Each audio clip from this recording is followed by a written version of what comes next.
Okay, got it. Yeah, it's up and down, and then in the middle of all that, my other dog grabbed something. We went hiking. She grabbed something and got deathly ill that night. Oh no. Yeah, she's better now. $1,400 later, she ended up, for diagnostics, she ended up getting better on her own. I guess Oh it wow. worked its way through her system. Oh my That was goodness. scary. I'm like, Yeah. I don't need any more, please. Thank you very much. Yeah, no kidding. Yeah, Well, but she's doing great now. And little Joe has been stable the last couple of days. okay. We It's actually, hard. yeah, Yeah. we actually took him. Oh, here comes Steve and Mariah. Let me let them. Okay. Well, I'll let you attend to that. Yeah, and I'm gonna log in on my other device, oh, so if sounds you good. see me, that's what's going on. Okay. Hello. Hello, there we How's it go. going? Good. Nice to see you. Did you have a good holiday? We did. Good. Nice. Well, there we go. Is Yeah, your we got it all set. is your dog okay? Uh, yeah, it was crazy. I was telling Harmony and Mark that, yeah, I've got the ongoing problem with my dog with kidney disease, and then in the middle of it, yeah, my other dog, we went hiking, and she must have grabbed something off the ground, and then that night she got deathly ill, and she's much better now, doing good. We did all these diagnostics, $1,400 later, yeah, and Yeah. she ended up getting over it on her own. Everything came back normal, the blood Wow. work, and so it has to be that she grabbed something off the trail. Now, what Yeah. that was, I'll never know. I mean, I watch them like a hawk, but you know how dogs are. They're so Well, fast. yep. And she's, Well, they're always sniffing in the bushes. First, And, healthy. but, so she's doing better. And my dog, my ongoing dog with health issues, he's actually been stable the last couple of days. So I'm breathing easy for the moment. Good. There's never, this house it's crazy around here. Yeah, that one with my other dog, that of course I didn't see that coming. But but yeah, at the moment feeling I'm feeling hopeful. That could change in the next 20 minutes. I have to learn to somehow distance myself from the roller coaster because boy, it really my moods are all dependent on my dogs, but I really don't know how to do that. So if you guys have any secrets, then let Oh me no. in on it. But No, yeah, I have no secrets. That chronic kidney disease is awful because they you have to constantly change their food and keep them hydrated and yep, that's exactly what's going on there. And yeah. interestingly enough, the because it's so hard to get in to see a vet lately because everybody's all booked up, have actually ended up going to, bouncing around different places just trying to get in. And so I've seen like four different vets in this last Yeah. month. Well, even more if you count over the 6 months since he was diagnosed. But two of them say his kidneys aren't bad enough for his stomach to be this bad.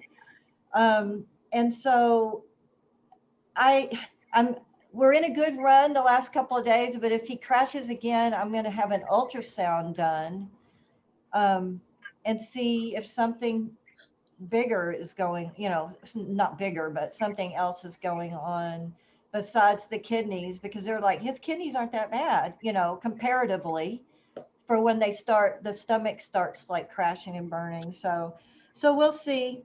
I've actually taken him off practically all the medicine, went back to his old food, took him off the renal diet because nothing else was working. I'm like, why don't we just go back to square one again?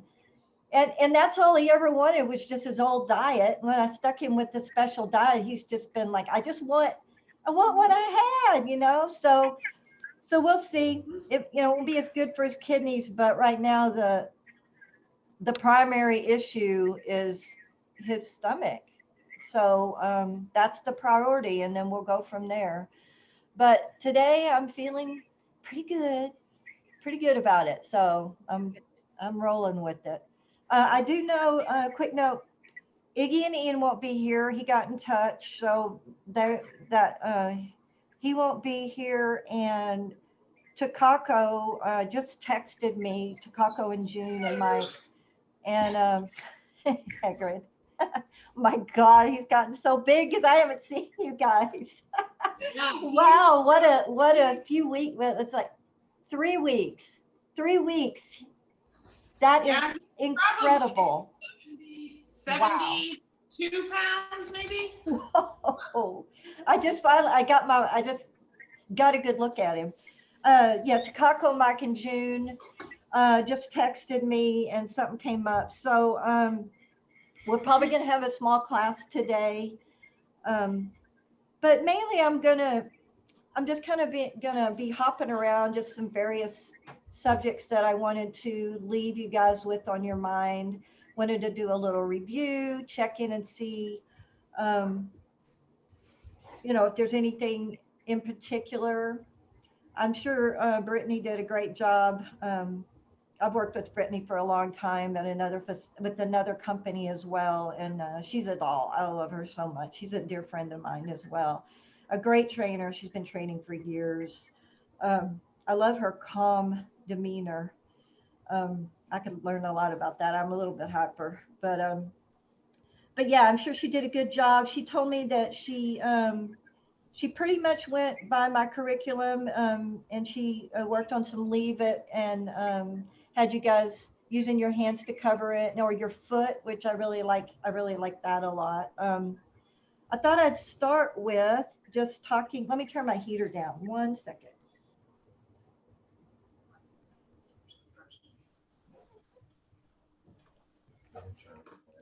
Mhm. I thought I'd just start real quick, just talking about some continuing education. Um, Kinderpuppy 2. I think Brittany, I'm sure pretty soon here she's going to be teaching another one of those. And now you guys got a taste of her teaching style, which is great. Also, we haven't been offering basic manners lately, but I might start teaching another one of those.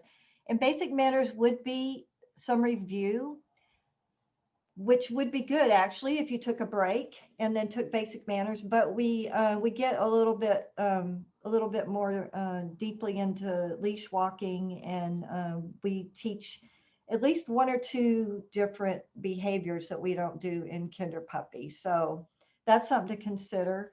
Another great facility that I always recommend is Synergy. Though with COVID, they might not be doing what they normally have been doing, but hopefully with the vaccine, it won't be too long before we're getting back to normal. But they usually offer some nose work classes, which are fantastic.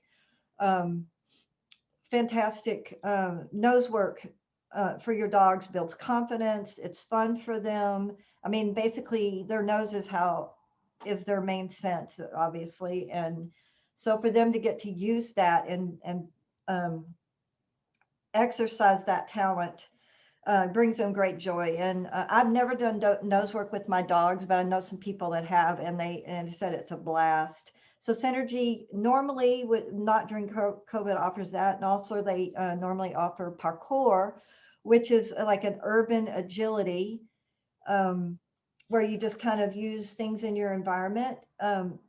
For agility, things to jump on, things to touch, things to interact with.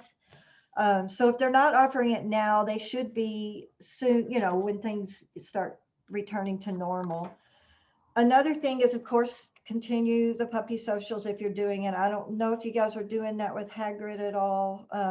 Did you do some puppy socials with Hagrid? We have 4 puppies in the neighborhood that he just Okay, plays that's with. right. You did tell me that. Okay, cool. He's getting enough puppy socialization for I'm sure. glad to hear that. And yeah, I know Josie has been involved. And as she ages out, how old is Josie now? She's just turned 20 weeks. So Okay. She's aged out of Plucky Puppy, but she's going to sit, stay fit. Okay, you're one step ahead of me because I was just gonna talk about the older socials, and also at Brooklyn Yard Vet, Pup Star, what is her name? I forget what Donna? yes, she's doing adolescent socials at Brooklyn Yard Vet as well. So, you know, if you wanted to mix it up. I have a question about the puppy socials. So like she connected with, she ran into her friend Archie from Plucky Puppy. She ran into Archie at Great. OHS. And so we exchanged numbers and we had a play date with them, but it was like really difficult because they're both really, they like to play, but High they're arousal. They're both really intense. Yeah. Yeah. Yeah, and so we kept like, you know, having them take breaks. We had them drag their leads so we could more easily pull them Okay. apart. That was a good idea. But it was like, what I need is like some resources on like what, because sometimes I feel like we pull them apart when maybe we didn't need to, and then other times I felt like we didn't pull them apart and we should have. And I just, it's really difficult if you're not trained to know like what's appropriate, like what's okay and what's not okay. I totally understand that, because if we were not, you know, COVID has prevented us, because part of the puppy socials that the normal puppy socials that we conduct that aren't drop off, that's part of it, is educating the person on what to look for. Short of that would be maybe some videos. Let me make a quick note and see if I can find some resources for you. Okay. And also just getting better at reading body language, but actual experience on knowing appropriate and inappropriate play. That's a good question, Harmony. I don't know of any resources, but let me put the word out to the rest of my trainer friends and see if they have any, because you're exactly right. And even me, I'm still learning, and I've been doing adult dog play for years, but with the puppies, it's a fine art, fine skill, because if you don't ever let them go a little too far, then the other puppy will never get a chance to do a correction and say, hey, knock that off. And that's part of what we're going for, is for the puppies to learn to communicate with each other when one of the others is going too far or being too intense, making them comfortable. For instance, when two puppies are playing and one gets on top, we try to let that go, even past the point where we're a little uncomfortable, where I might want to jump in and, you know, do a little gotcha and lead them off. But it's better to let it go for maybe 10 more seconds and see if the puppy on the bottom will give a little, you know, a little air snap or wriggle his way out, or just give a communication to the dog on top. I am not liking this, so stop it. And that's the fine art of it, is knowing when, but you could certainly get better at that. And yeah, now is the time, because like I said, this is when the puppies are learning from each other, to be able to let it go a little further than maybe you would ever do with adult dogs. With adult dogs, you're going to want to do lots of interruptions so that it never gets to the point where a dog gets uncomfortable. But with puppies, because their teeth are tiny and they are teaching each other, we do like it to let it go. So let me just make a real quick note about that.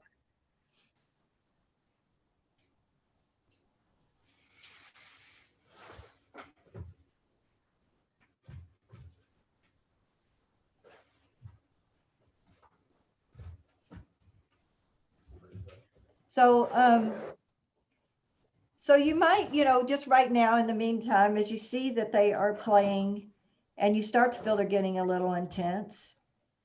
I know Archie now, and I know Josie, and I feel like you could let it go a little bit longer. I I haven't seen anything that would really worry me from either one of those dogs, but obviously don't let it go too long. But you know, in the meantime, I think you could just maybe just let it go a little further than you think, but Okay. not a lot further than you think. Okay. Yeah, because we don't want anyone to get traumatized, you know. Right. And then then just do a little gotcha, lead them away with food, give them a minute or two apart, and then let them go back again. Another thing you can do is introduce some toys. Josie does great with that. You just toss a ball and she'll grab the toy and then she'll start running around. And now we've like broken up this just constant this thing. Now they're moving around. They've got some a little bit more space between them. So I try rolling a ball with them and just, you know, test the waters, because every dogs that play together, it's always just a little bit different dynamic. Yeah. I believe I've seen Archie and Josie play, but I, you know, specifically right now, I can't remember how Archie might have done when she's running with the ball. So, you know, just experiment and obviously play it safe. Yeah. Yeah, cool. And also, yeah, as far as thinking about taking some classes in the future, we used to offer in our Kinderpuppy 2 the AKC Star Puppy Test, but when we started doing Zoom classes, it became a little too difficult to administer the test. And that's just like a precursor to the CGC Canine Good Citizen test, and you know, subsequent you'll get a certificate. But we give, you know, so we probably will start doing that again. But at that point, now that I just realized you guys would be aged out of that probably when we start. So never mind when we did that. So skip that. But yeah, the Canine Good Citizen is something to always think about for the future. Preparing your dog to And take what is that. like? What is that? It's How just- is that a benefit to have? My understanding is just it's just a nice milestone to have for your puppy, and I think that maybe it could lead to it would be a test to lead to getting certified to be a like a first step to being a therapy dog. You know, if you ever wanted to. Josie's pretty hyper. I don't know if she'd be the greatest therapy dog, but you know, they chill out as they get older. So so I'm not going to rule that out at all for her. Hagrid, on the other hand, seems like he would be a great, you know, just from the way I'm observing him at this point, would be a great dog for that. So it kind of is opens the door for other things, and it's also just something to be proud of that my dog has passed this good citizen test. And yeah, I can't really answer specifically what that might open the door to, other than maybe moving towards being a therapy dog. But I know that there are some things. So, and another thing I was just going to mention, I think Brittany showed you a video on unleash following. Is that right? Last week, did she do that at all? Show a video? I don't remember a video, but we worked on loose leash. Okay. I guess she was just saying that she was using that method. But and if we have time, which I'm sure we'll, I'm going to show a video by a trainer named Kiko Pup, and keep her in mind for continuing education. I love her videos. I refer to her a lot, and all the other trainers that I work with do, as far as online education and just getting better, touching in and getting better at behaviors and learning new ones. It's KIKOPUP.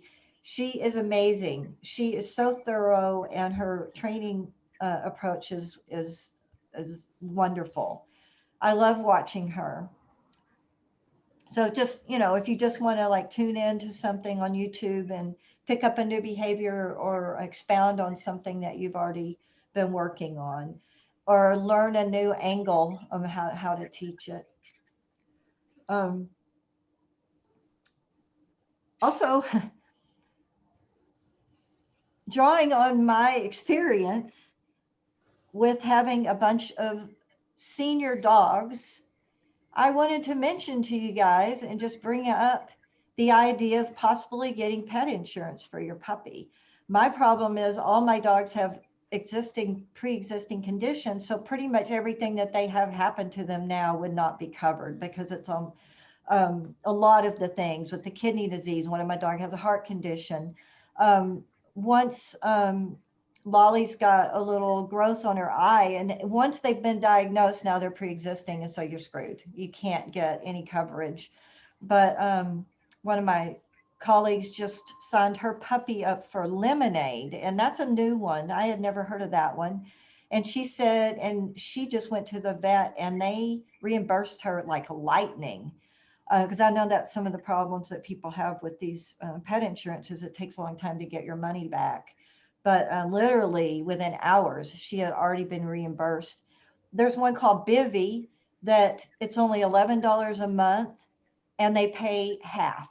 Again, it doesn't cover pre-existing conditions. But man, in the last 6 months, I've spent thousands of dollars on my dogs. And if I could have gotten half of thousands of dollars not on my plate, it would have been amazing. So half maybe doesn't sound like a lot, but take it from me, that would have made an insanely big difference for me with everything that I've been shelling out as my dog's gotten older. If you could Tammy, just how do you spell that second one? Bivy, Bivvy. Okay. And it's like I said, the last I checked, it's only 11 a month. And so it makes it really affordable and something you can just kind of forget because it's such a small little amount. I don't know anyone personally who's done it, but it's just I've found it in some of my researches, and I know it's a newer one on the market. They're popping out all the time. Years ago, I had all 5 of my dogs on a plan, and I can't remember the name of the company, but the problem with it is every month they would raise it and they didn't have a good answer for me. And I already was, it was really hard for me to already be paying this much, paying a monthly thing for 5 dogs. And as they kept raising it every month, I had to drop it. So do your research, ask them, like Bivy, I think is pretty set. And that's what I like. That's why that one caught my eye.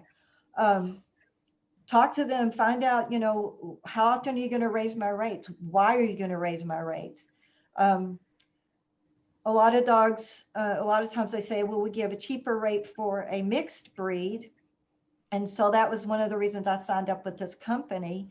And then along the way, they decided that they were just going to start raising the prices even for the mixed breeds. So it made no sense to me. I spent hours talking to them and I'd hang up the phone still going, this makes no sense. So like I said, do your research, but if nothing else, check out Bivy and Lemonade.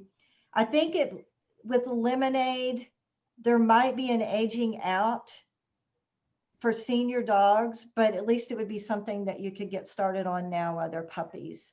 And I believe it's a pretty decent rate per month. But Bivy is the one, again, $11 a month. See, I could do that, and I would do that, but it's not going to really much help me now once you get to a certain point where so many conditions have already been diagnosed. So anyway, that being said, another quick thing I just wanted to check in with. Do you guys have tags for your dogs?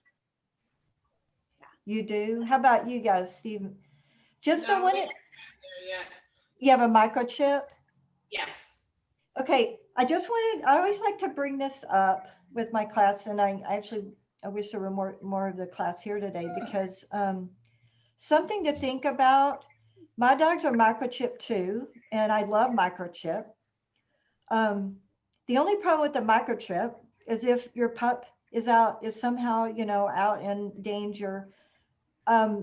Sometimes people are a little less likely to step in and help because it requires taking the dog into custody and actually taking them to a facility to have it scanned. And if they're in a hurry and they see no tags, they're like, I don't have time to deal with this because, first of all, I have to take the dog somewhere. And if I can't do that right now, I take the dog home. And what if I have other dogs there? Or what if I don't have access to a car? I mean, there's various things. When they have tags, they're more likely to receive the help they need faster. And time is of the essence if a dog is in trouble because they could be, come into a dangerous situation. So I always just like to throw that out there. I know Petco and Gleason has a little machine, and that's what my dogs wear. It cost me like $6. Printed it out right there on the spot. So I just always like to throw that out there in the last class, just something to consider. And unfortunately, microchips can fail. I don't think it's common, but they can fail at some point.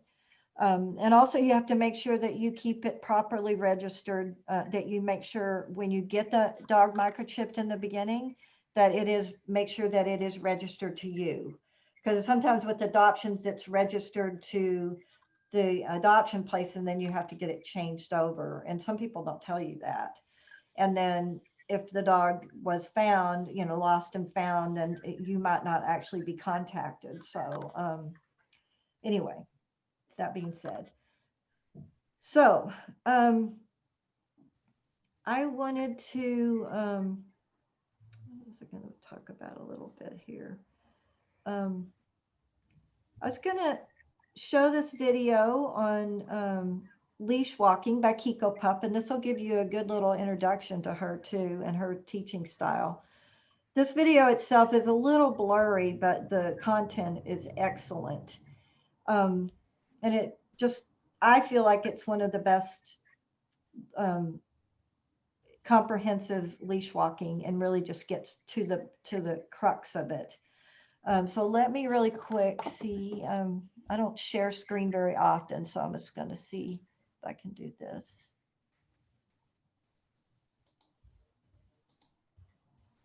See if this works.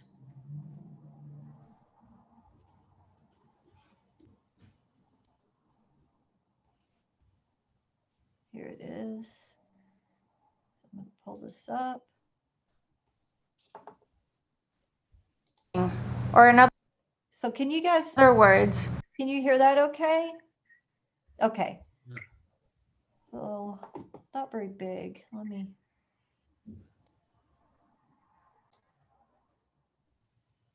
Try making it bigger. There you are. Okay. no pulling on leash. Here you can see I am walking down the street with my 2 dogs and both of the leashes are slack. There is no tension in the leash and both dogs are calm and relaxed and doing what they like to do, look around and sniff. When you follow a dog on a tight leash, you are actually training the dog to pull. This is because they are getting a big reward for tugging you along behind. They get to move forwards. Not only is pulling uncomfortable for the owner, but is uncomfortable for the dog as well. A dog that pulls on leash is more likely to become over-aroused on walks because of the tension on their neck or chest, causing them to bark and lunge at other dogs and people. By walking on a loose leash, a dog learns to control their impulses and behave in a relaxed and calm manner. This is Max, a Chihuahua. He's giving a demo on what pulling on leash looks like. He's not looking back once and pulling ahead, getting to where he wants to go without a care in the world what I'm doing behind him. I mean nothing to him.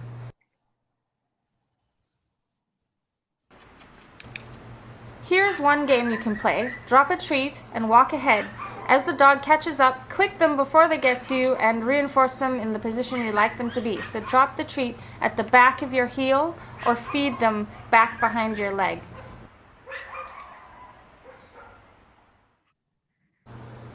What to do if the dog pulls.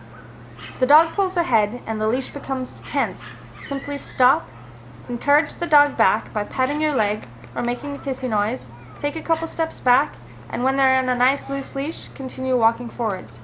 If the leash becomes tense again, just simply continue doing the backing up. Another technique is... Another way that we like to do that is we call it red light, green light, and we just stop and wait them out. And when they look back towards us, give us some kind of attention, or they give any slack in the leash, then we just go forwards again. So both of those methods work. As the leash becomes tense, you simply turn around and go the other way.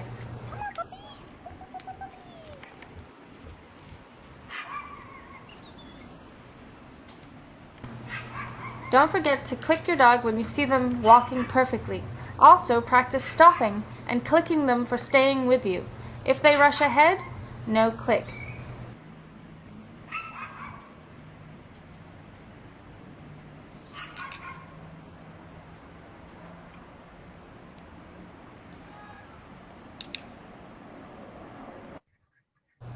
Here's a training tip. Practice indoors first, where there's no distraction. You want to build a strong foundation on the behavior of being next to you is the best place to be. If you do your homework and practice in your yard and in your house first before you hit the street, your dog will be more likely to be attentive to you. The leash walking is best practiced off leash first. It's funny how that is. Another technique is don't go for the walk that you usually do, where your dog habitually pulls. Instead, practice walking back and forth in front of your house. Not only do you become very unpredictable in the direction that you're going, which can make your dog much more attentive, but your dog no longer knows which way is forwards. Therefore, they're less likely to want to pull ahead. The great thing about this technique is you're not forcing your dogs to stay with you. You're building being next to you as a wonderful place to be, so that even when you drop the leash, your dogs want to stay with you and in those positions that you've reinforced them for staying. I love that.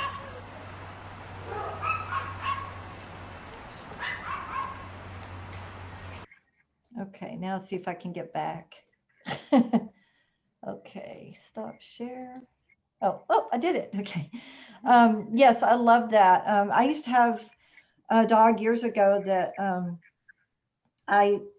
he was such a puller when he was 2 years old when I adopted him, and literally, I mean, he was strong too. He was like 60 pounds, 65 pounds, and I didn't really know what I was doing, and all I did was the red light, green light, or I changed directions. Every time he would pull, I would turn around and go the opposite direction. And we spent hours, days, months. It took me a year of just doing the changing directions or stopping and waiting him out, because I was trying to teach him with just basically punishment. And I feel bad for that, because it's a mild form of punishment. But what I wasn't doing, the part of the equation I was leaving out, and it was the rewarding him for what I wanted him to do. So I should have been reinforcing him when he actually was walking along next to me, and not and putting slack in the leash, but instead I was only doing half of the equation. And it took a year, even more than that. It probably over a year before I started to get some results with him. And still to this day, I'm not sure if it was because of what I did, or he just started to like chill out a little bit and just be a calmer dog as he got a little older. So what we can't forget is not just, like I've talked about before, just letting them know what we don't want them to do. We also have to teach the alternative behavior, and that we do that by rewarding them for what we want them to do. And that would be when he was in proximity to me, when he was giving me attention. So I left half of the equation out, and I look back on that and I feel so bad for him. We go out on a walk, and we'd just be doing this, over and over and over for hours. And it was just like, well, you live and learn. I did not know what I was doing back then. So I'm just guessing, but is Haggard pretty easy on a leash? He's easy on a leash, but he's stubborn as all get out. And when he's done walking, whether you're at the house or not, he's done walking. And He just stops. He just literally stops, and it can be like 10 minutes before you can, and it's not like you can just pick him up. So. Wow. Interesting. So, and treats and things, because he's not No. super food motivated, is He's he? not food motivated at all. At all. Oh, man. And I'm assuming you guys have wasn't a tried surprise. everything like chicken and hot dogs and all that. Yep. Well, My heart I- goes out to you. That makes things really difficult when they're not food motivated. sometimes he's not food motivated. A lot of the times he is, but Sometimes, okay, well, that's good. At least it's not always like that. What about toys, like squeaky toys and things like that? Does he respond at all to that? he's kind of give and take. Sometimes he does, sometimes he doesn't. If it's whatever he's interested in. So if he hears a sound and he'll just stop in the middle of the walk and he'll sit down and he'll just be like looking around and until he's done listening, then he doesn't want to go. So. Well, something I might just interject here, and I'm not saying this is the case with Hagrid, because I kind of have to be there and maybe see his body language when it's all happening. But a thing that puppies do when they do hear a sound, or maybe something we don't even hear, or there's something environment we're not picking up on, and it might be something we are picking up on, but we're like, that doesn't seem scary at all. What puppies will do is they will stop and they will refuse to go forward. And again, I'm not saying that's what's happening with him, but maybe some of the time it is something that he is uncomfortable with. Unfortunately, what we like to do in those situations is trying to pair the new thing or the scary thing with food, but it sounds to me like that it's a little more difficult with him to do that. But I guess maybe just try to keep an eye out for that, an eye and ear, and maybe if there's a way to bail him out. But you say it's hard to get him to move, so that makes it difficult too. Yeah, that's a tough one. I kind of worry, maybe in the back of my mind, that maybe he's not just saying I don't want to go because I'm tired or being stubborn, that it could be he's showing telling you that he's a little bit uncomfortable or afraid. Just something to think about, because that's not an uncommon thing for puppies to do. The problem is Hagrid is 70 something pounds, because what you can do with a smaller dog is you can just bail them out and pick them up and move away from what, yeah, exactly. Which is what So That'll work. no. So that is that's a quandary. And again, I'm not sure that that is what's going on, but because I do know that that's not an uncommon thing for puppies to do, when they get worried about something, is to stop in their tracks and refuse to go forward. I've seen it over and over again. It's just that with him, he's really large and it makes it more difficult to figure out backup plans. You can tell with him, he does stop and he doesn't normally sit down if he's like hears something. He'll just stop and he'll look, like we'll go past a driveway and he'll look in the driveway and stop and he'll look and listen. But so you can kind of tell his body language that, yeah, he heard something and he's listening. But there's a lot of times when we'll just be walking along and he'll just stop and just sit down. And he's just like, yeah, I'm just going to sit here for a while, you know? Yeah, just kind of like, Yeah. He's just not kind of really tired of looking around. moving. He's like, Yeah. I don't want to walk right now. Yeah, Yeah. Take a Yeah. break. gosh. Yeah, I mean, We did go through that with Josie, but she worked it out. I don't, how old is Haggart? Or He's 4.5 months. yeah. Okay.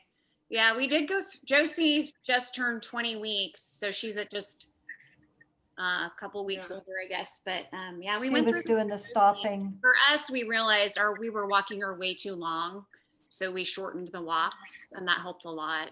Yeah. And what we did was instead of forcing her to go on a walk that she clearly didn't want to go on, we would take her out just in front of the house and go as far as we could get her. And we would increase that little by little. And we did, we would do the, Back and forth. The back and forth. And then finally she got to a point where she was more comfortable with it. And like I said, like one morning I was just like, okay, well this time she's going well, so I'm gonna go around the block. And ever since then, it just kind of worked itself out by just doing very little. Just small increments. That's great. That sounds like a good idea. Yeah, I mean, it does Yeah. sound like Josie was uncomfortable, with the world, maybe a little bit of, what's out there. Do I really want to like venture out into that place? And again, I don't know with Hagrid if that's what's happening. Maybe that's what's happening some of the time, and maybe some of the time he just is tired. He's a big dog, and their energy level is going to be different. Um, Yeah, he's maybe not he as could bad. benefit. Go ahead. He's not as bad anymore. He walks around the block a lot better, but when he was a lot younger, he would stop a lot more, and it'd be a lot harder to get him to go. Yeah, Now that's he and does it. yeah, okay. And that's what actually that information right there actually makes me feel like there was discomfort, quite honestly. Um, the fact that he's probably gaining some confidence, and so he's a little bit more likely to want to go further. So just something to think about. That is a pretty common thing that puppies. That's kind of their MO. Um, a trainer that I've worked with for a long time, she actually says that, sometimes when a puppy stops and refuses to move, that they're actually making a life and death decision. If there's something that's scaring them, it can be that serious to them about, what am I supposed to do here? I Right. don't know what this is that's making me uncomfortable. So, maybe Hagrid could benefit from some confidence building games. Um, have you guys have tried, like, I just think I just asked you this, but you've tried hot dogs and just like chicken, just pieces of chicken, or what's another thing? String cheese. Have you ever tried that? String cheese is his favorite. It's usually what we can motivate him the most Okay, with. because it's funny because I'd had a really big, it was a Newfie.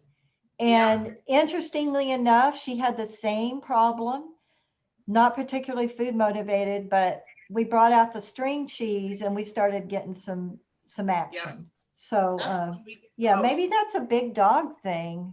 Yeah. They tend to It's maybe cheap, be so less that's good. food motivated. I don't know. What's that, Mariah? It's cheap, so that's good.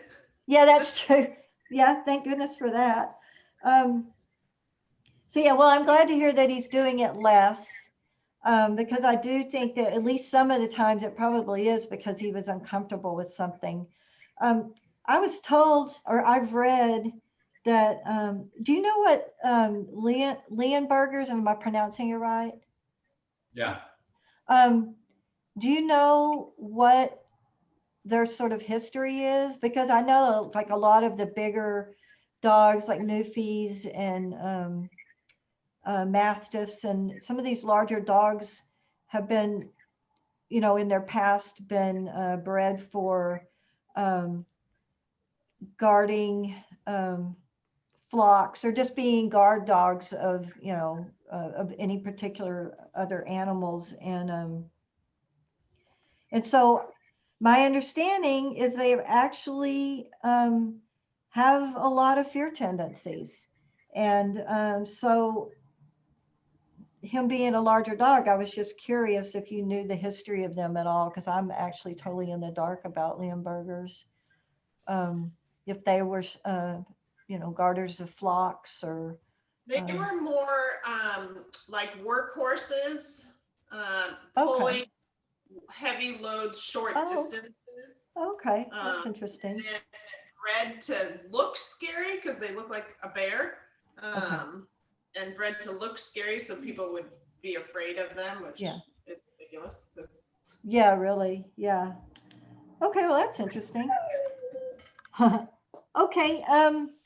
So anyway, I was going to talk about a little.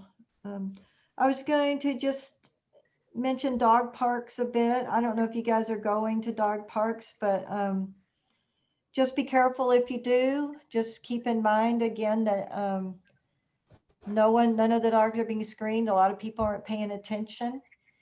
Sometimes they just socialize and just let their dogs go crazy. And so there's not a lot of oversight. And there's something called predatory drive. I don't know if you guys have heard about that, but it's something that predatory drift, that it's unpredictable.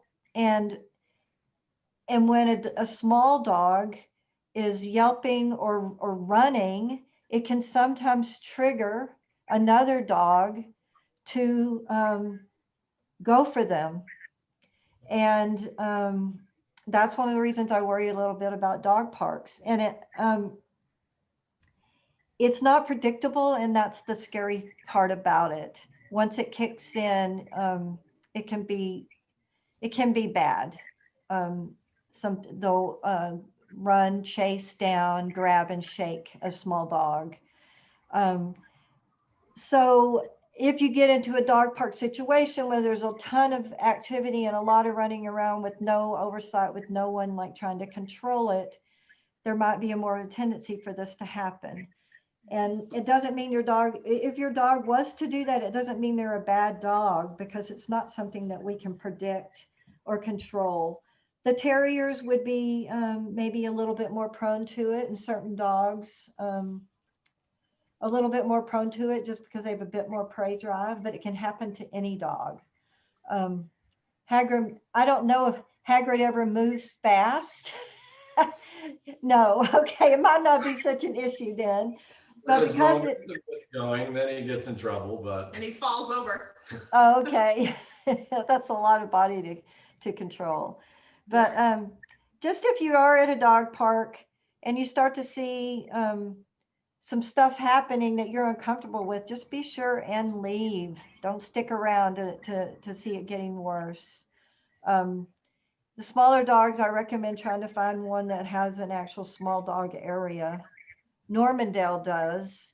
The large dog park is crazy. It is a free for all, and I've heard fights go on down there. That one's near my house, and I've heard a lot of fights break out in that park. But they do have a small dog. That wouldn't be for Hagrid, obviously, but they do have a small dog area. And I guess Josie's probably not going to be small enough for that either.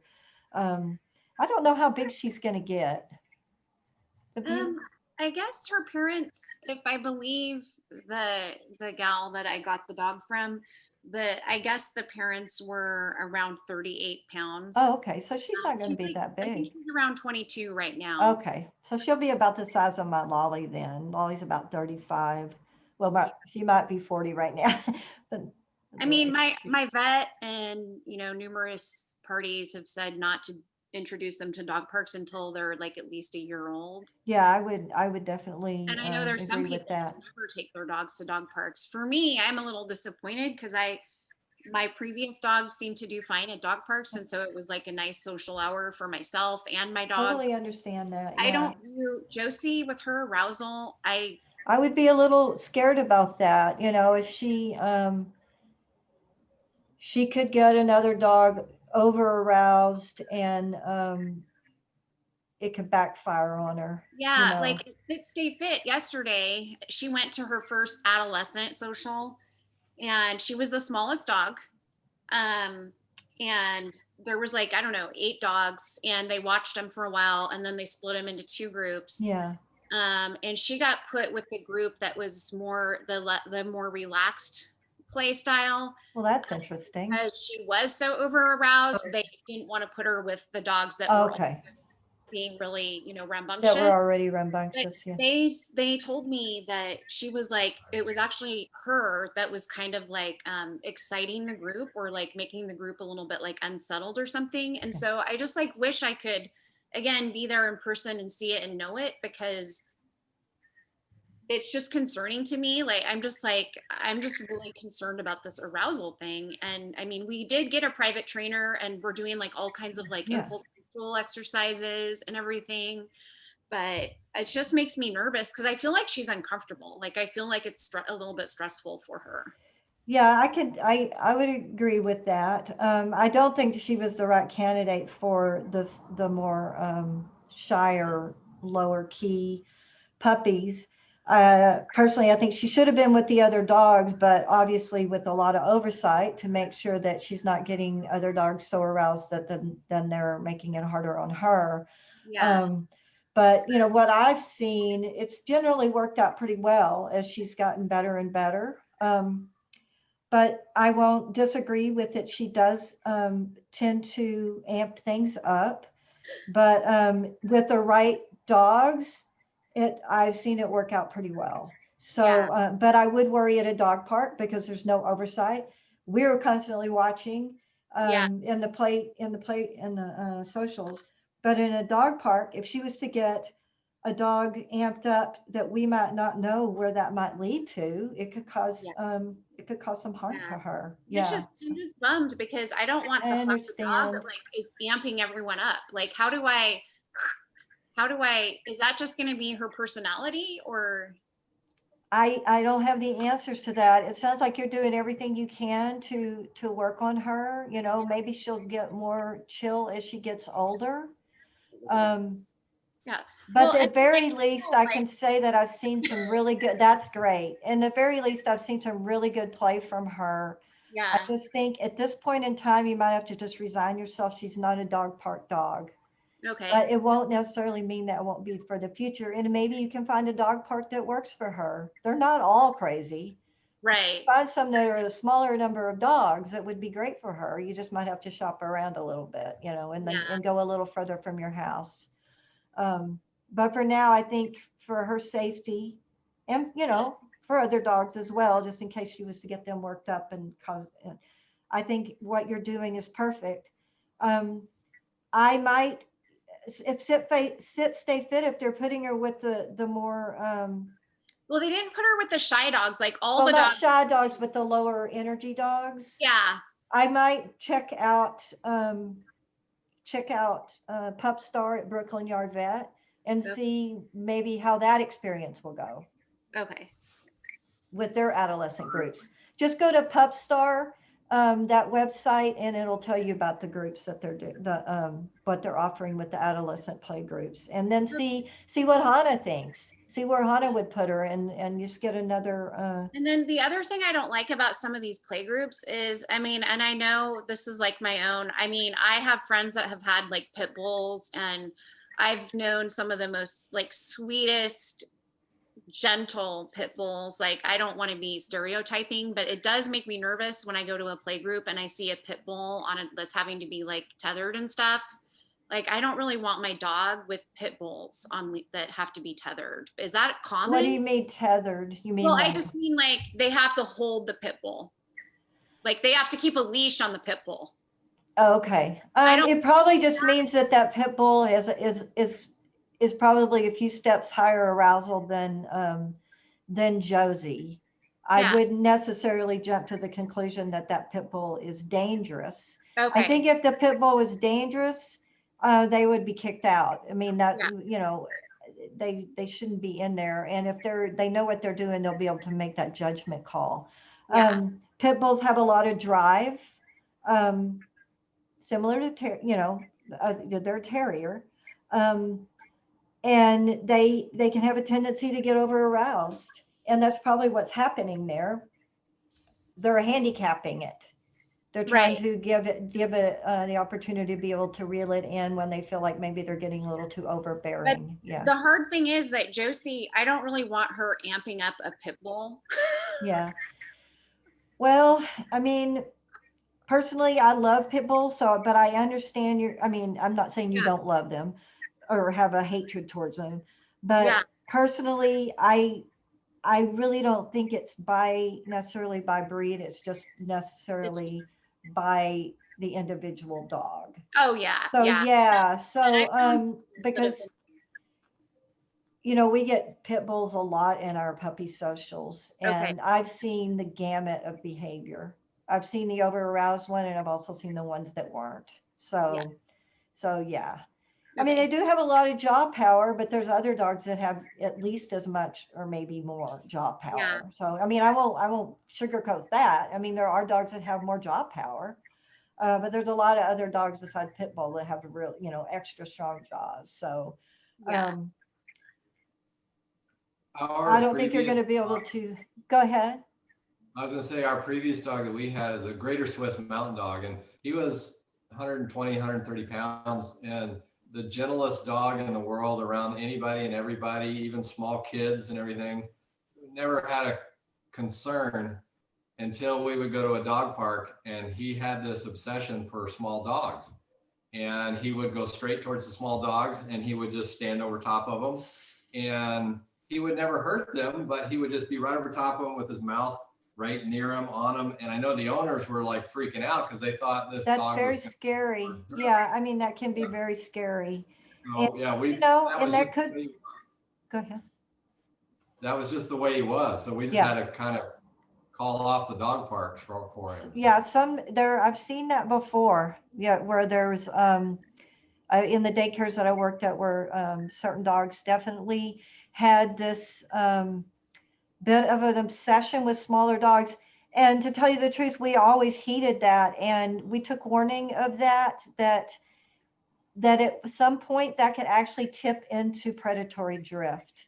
So I think when you see that extra attention on a small dog from a dog, that you should not.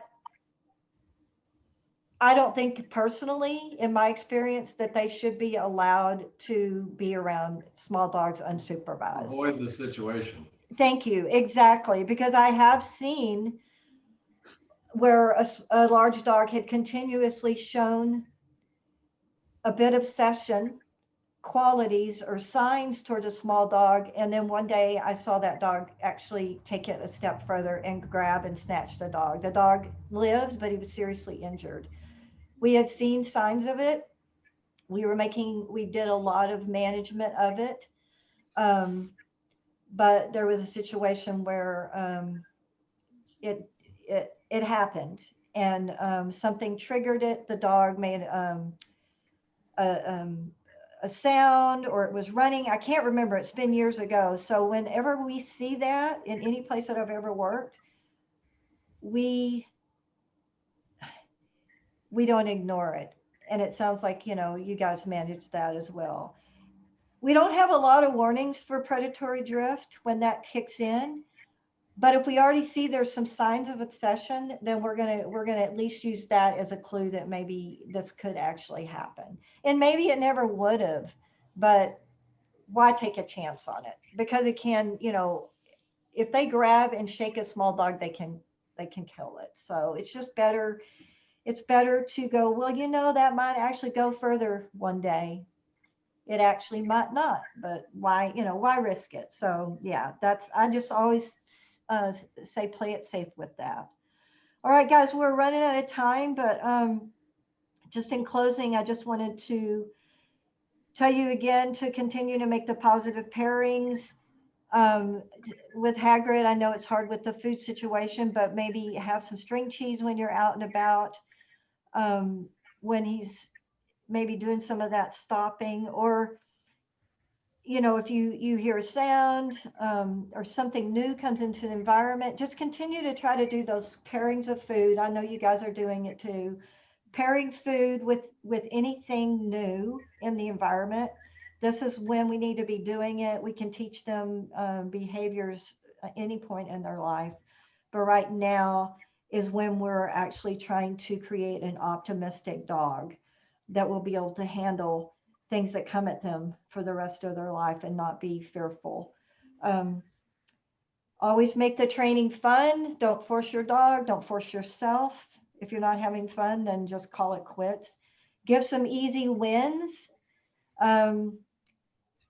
If they're, they get a couple of hard ones in a row, then give them an easy win. Make it super easy for them.